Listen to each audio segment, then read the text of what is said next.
नमस्कार, स्वागत आपका यूपी 9 बजे में। मैं हूं आपके साथ मेनका चौधरी और इधर मोदी सरकार के दूसरे कार्यकाल की आज पहली वर्षगांठ है। इसे लेकर प्रधानमंत्री मोदी ने देशवासियों के नाम एक चिट्ठी लिखी है। इस पत्र में प्रधानमंत्री मोदी ने जनता को धन्यवाद कहा और देश के लोकतंत्र की सामूहिक शक्ति को पूरे विश्व में मिसाल बताया है।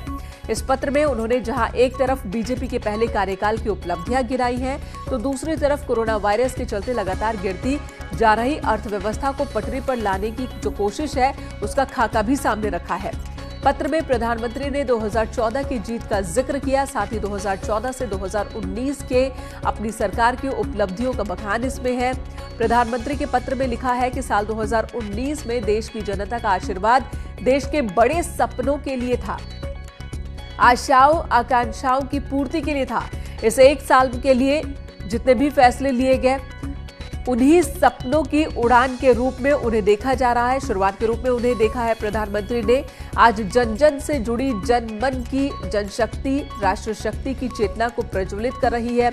इस पत्र में प्रधानमंत्री नरेंद्र मोदी ने जनता को धन्यवाद दिया और कहा कि देश के लोकतंत्र की सामूहिक शक्ति को पूरे विश्व के लिए उन्होंने मिसाल बताया। इस पत्र में उन्होंने जहां एक तरफ बीजेपी के पहले कार्यकाल की उपलब्धियां गिनाई है, तो दूसरी तरफ मौजूदा हालात का भी जिक्र किया है।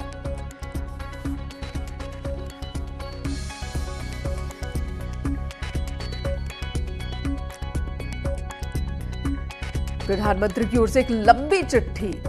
देशवासियों के नाम लिखी गई है।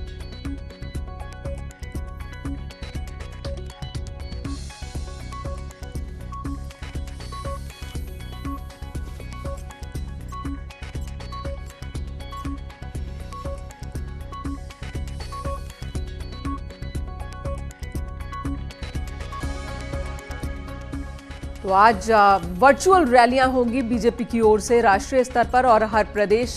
जहां पर बीजेपी की सरकार वहां पर भी बड़े स्तर पर वर्चुअल रैली और वर्चुअल संबोधन का आयोजन किया जा रहा है। बीजेपी के राष्ट्रीय अध्यक्ष जेपी नड्डा शाम 4 बजे के आसपास लोगों को संबोधित करेंगे। और इस वक्त हमारे सहयोगी विनीत कुमार दिल्ली से हमारे साथ जुड़ चुके हैं। विनीत, तैयारी हो चुकी होगी, अगर ये कोरोना काल ना होता तो तस्वीर कुछ अलग होती, लेकिन आज के हालात में जो अपनी उपलब्धियां बताना और वर्चुअल तरीका ही इस्तेमाल कर रहे हैं। विनीत से एक सवाल और उसके बाद हम चलेंगे, हमारे साथ उत्तर प्रदेश सरकार में मंत्री भी शामिल हैं, उनके पास चलेंगे, लेकिन पहले विनीत आप बताएं।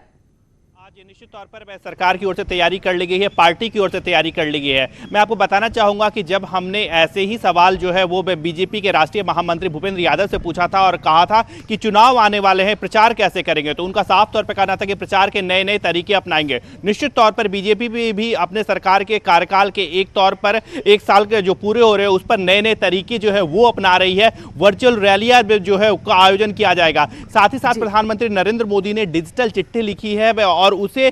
10 करोड़ लोगों तक, 10 करोड़ घर तक पहुंचाने की कवायद जो है वो की जाएगी। तो साफ तौर पर बीजेपी जो है वो प्रचार का नए तरीके को, न्यू मीडियम को अपनाने की बात कर रही है। आज जेपी नड्डा जो है वो प्रधानमंत्री ने अपनी चिट्ठी की शुरुआत इसी बात से की है कि अगर ये संकट ना होता हमारे सामने तो आज मैं आप सभी के सामने होता, साथ में होता, लेकिन इस वक्त नहीं हूं। शरद त्रिपाठी, बेसिक शिक्षा राज्य मंत्री, इस वक्त हमारे साथ मौजूद हैं। शरद त्रिपाठी जी, उत्तर प्रदेश में किस तरह की तैयारी है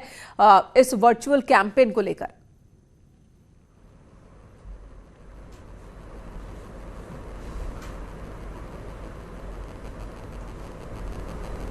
शरद जी, आवाज मिल रही है आपको? देखिए,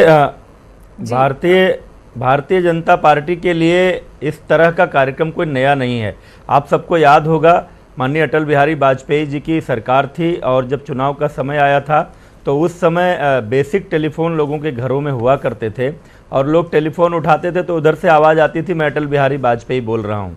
आपने पहला कार्यकाल देखा होगा, मोदी जी जब प्रधानमंत्री पद के उम्मीदवार थे उस समय उन्होंने 3D इमेज के साथ देश में एक साथ हजारों रैलियां की थी। भारतीय जनता पार्टी से देश का नौजवान, देश का प्रबुद्ध वर्ग, एक ऐसी पार्टी है भाजपा जिसमें मजदूर, किसान से लेकर के इंजीनियर और प्रबंध शास्त्र से जुड़े हुए इंटेलेक्चुअल क्लास तक के लोग जुड़े हैं। इसलिए भाजपा हमेशा ऐसे प्रयोग करती रही है और इस कोरोना के संकट के समय में जब देश के अनेक राजनीतिक दल अपने घरों में बैठकर केवल छिद्रान्वेषण कर रहे थे, राहुल गांधी, प्रियंका गांधी जैसे लोग इस संकट के काल के समय में भी जब देश का मनोबल गिराने वाली बातें कर रहे थे, उस समय भारतीय जनता पार्टी डिजिटल माध्यम से, वीडियो कॉन्फ्रेंसिंग के माध्यम से, ऑडियो ब्रिज के माध्यम से अपने देश भर के कार्यकर्ताओं को उत्साहित कर रही थी, प्रेरित कर रही थी कि किस तरह से संकट में लोगों की मदद की जाए। तो भारतीय जनता पार्टी के लिए कोई नई बात नहीं है। और चूंकि इस समय एक विशेष परिस्थिति है, हम कोई फिजिकल कार्यक्रम नहीं कर सकते, रैली नहीं कर सकते, इसलिए पार्टी ने डिजिटल और वर्चुअल माध्यम से कार्यक्रम करने का, और ये कार्यक्रम भी सरकार की 1 साल की उपलब्धियों का केवल ब्यौरा ही नहीं, बल्कि इस कोरोना संकट के समय में हमारे कार्यकर्ता किस तरह से और अच्छे तरीके से जनता की सेवा करें, कैसे केंद्र सरकार द्वारा उठाए गए कदमों को जनता तक पहुंचाएं, प्रधानमंत्री जन कल्याण कार्यक्रम और अर्थव्यवस्था के जीडीपी के 10% के बराबर 20 लाख करोड़ का जो पैकेज है, उस पैकेज के बारे में जानकारी जनता को कैसे मिले, उसका अधिक से अधिक लाभ कैसे मिले, उसके लिए पार्टी ने यह तय किया है। सतीश द्विवेदी जी, ये बताइए कि आप जो प्रधानमंत्री की चिट्ठी हम सब ने पढ़ी, एक लंबी चिट्ठी जिसमें भावना में है, जिसमें देश की तारीफ भी है, जिसमें बीजेपी सरकार की उपलब्धियां भी हैं, न सिर्फ इस 1 साल बल्कि पिछले 5 साल के कार्यकाल के दौरान की जो उपलब्धियां हैं वो भी है। अब जब उत्तर प्रदेश में कैंपेन की शुरुआत हो रही है, लक्ष्य उत्तर प्रदेश में 1 करोड़ लोगों तक उपलब्धियां पहुंचाने की है, तो उस पर किस तरह से लोगों के बीच जा रहे हैं आप लोग?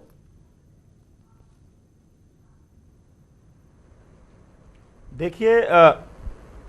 मोदी सरकार के पार्ट 2 का ये 1 साल पूरा हो रहा है, लेकिन निश्चित रूप से जब मोदी सरकार की बात होती है तो चूंकि पिछला कार्यकाल भी हम सबकी निरंतरता में है, इन 6 सालों की जब बात होती है तो 26 मई 2014 को सरकार बनते ही बरसों से जो भारत का सर्वोच्च न्यायालय कह रहा था कि काले धन के मामले में एसआईटी का गठन किया जाए, वो पहली कैबिनेट में जो पहला फैसला हुआ, और उसके बाद जिस तरह से हर गरीब आदमी का बैंक में खाता खोलने के लिए प्रधानमंत्री जनधन योजना, हर गरीब महिला को निःशुल्क गैस कनेक्शन देने के लिए उज्ज्वला योजना, किसानों की आय दुगनी करने के लिए तमाम सारी योजनाएं, सुकन्या समृद्धि योजना, हर देश के हर व्यक्ति को जो नौकरी नहीं भी करता है उसकी बीमा, देश के 18,453 गांव जिसमें उस समय तक बिजली नहीं पहुंची थी आज़ादी के 70 साल बाद भी, उन सब में बिजली पहुंचाना, देश की सड़कों, उड़ान स्कीम के तहत बहुत सारे देश के क्षेत्रों को हवाई जहाज से जोड़ना, और ये प्रधानमंत्री की संकल्पना कि देश में हवाई चप्पल पहनने वाला भी हवाई जहाज से चले,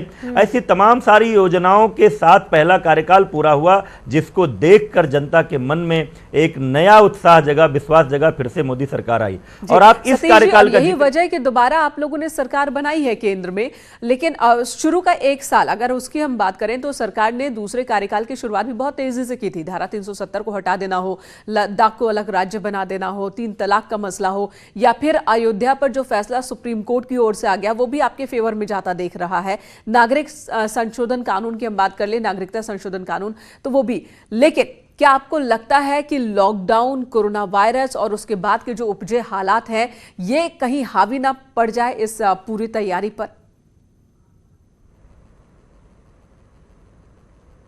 नहीं मेनका जी, मैं कह रहा था जिस तरह से इस 1 साल में भारतीय समाज के लिए कलंक बने हुए 3 तलाक के व्यवस्था को कूड़े की ढेर में डाला गया, जिस तरह से आज़ादी के बाद की एक बड़ी समस्या कश्मीर के अनुच्छेद 370 को एक झटके में मोदी और शाह की जोड़ी ने इस समस्या को समाप्त किया, जिस तरह से नागरिकता संशोधन अधिनियम पारित करके पाकिस्तान, बांग्लादेश और अफगानिस्तान के वहाँ के हिंदू, बौद्ध, सिख, जैन अल्पसंख्यकों का जो नारकीय जीवन था उसको सम्मानजनक बनाया। ये दौर चल रहा था। ये जरूर है कि कोरोना की इस महामारी के कारण थोड़ी सी बाधा आई है, लेकिन इस बाधा ने भी इस देश को एक अवसर दिया है। माननीय प्रधानमंत्री नरेंद्र मोदी जी के नेतृत्व में इस देश ने संकट के समय में कैसे एकजुट रहा जाता है, कैसे संकट का सामना किया जाता है, और उस संकट में भी लोगों का मनोबल ना टूटे, लोगों की रोजी रोटी संकट में ना फंसे, लोग कैसे एकजुट होकर इस इतने बड़े देश के लोगों के जीवन की रक्षा करने के साथ ही साथ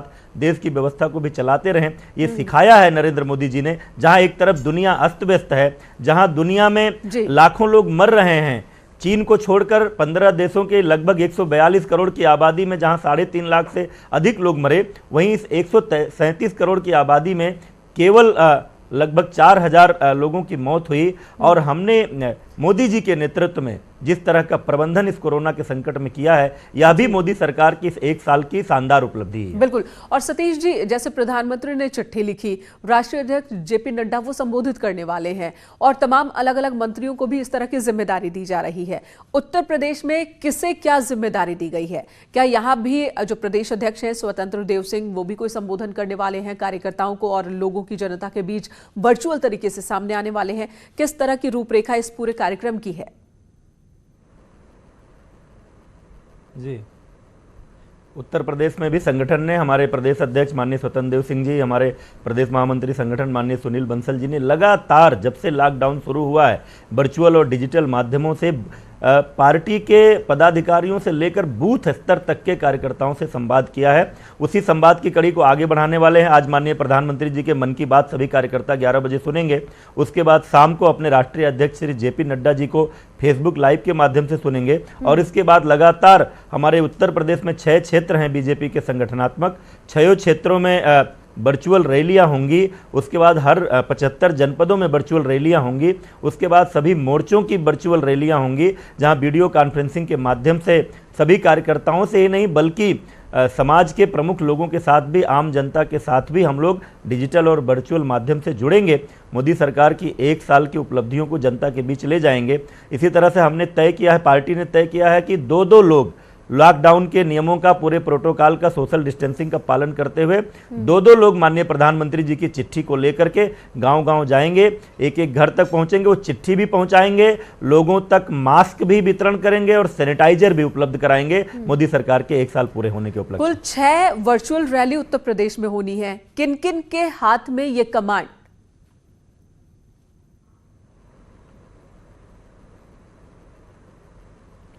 इन चीज़ों को लेकर अभी माननीय प्रदेश अध्यक्ष जी, माननीय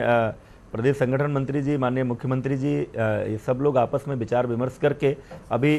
एक विस्तृत कार्य योजना जल्दी ही इस बारे में आ जाएगी सामने। जी, और सतीश जी ये भी जानना चाहेंगे, क्या एनआरसी का जिक्र भी इसमें होगा? क्योंकि एनआरसी पर काफी बवाल भी देखने को मिला था, तो क्या इसका जिक्र भी होगा, और होगा तो किस स्वरूप में, किस तरीके से होगा?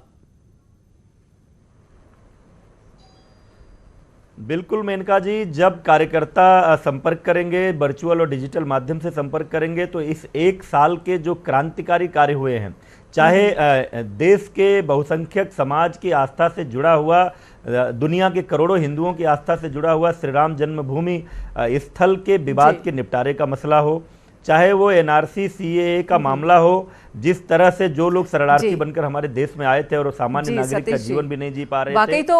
1 साल हालांकि बहुत चुनौतियों के साथ इस वक्त आप और पूरा देश गुजर रहा है, लेकिन 1 साल पूरा होने पर आपको बहुत बहुत बधाई। और जो कैंपेन है, वर्चुअल कैंपेन, वो भी सक्सेसफुल हो, ये उम्मीद करते हैं कि जो लक्ष्य रखा गया है और वहां तक बात पहुंचे और जिस स्वरूप में आप पहुंचाना चाहते हैं वो बात पहुंचे, और फिर जनता अपना निष्कर्ष लेने के लिए, अपने नतीजे तक पहुंचने के लिए तो स्वतंत्र है ही। आपका बहुत बहुत धन्यवाद इस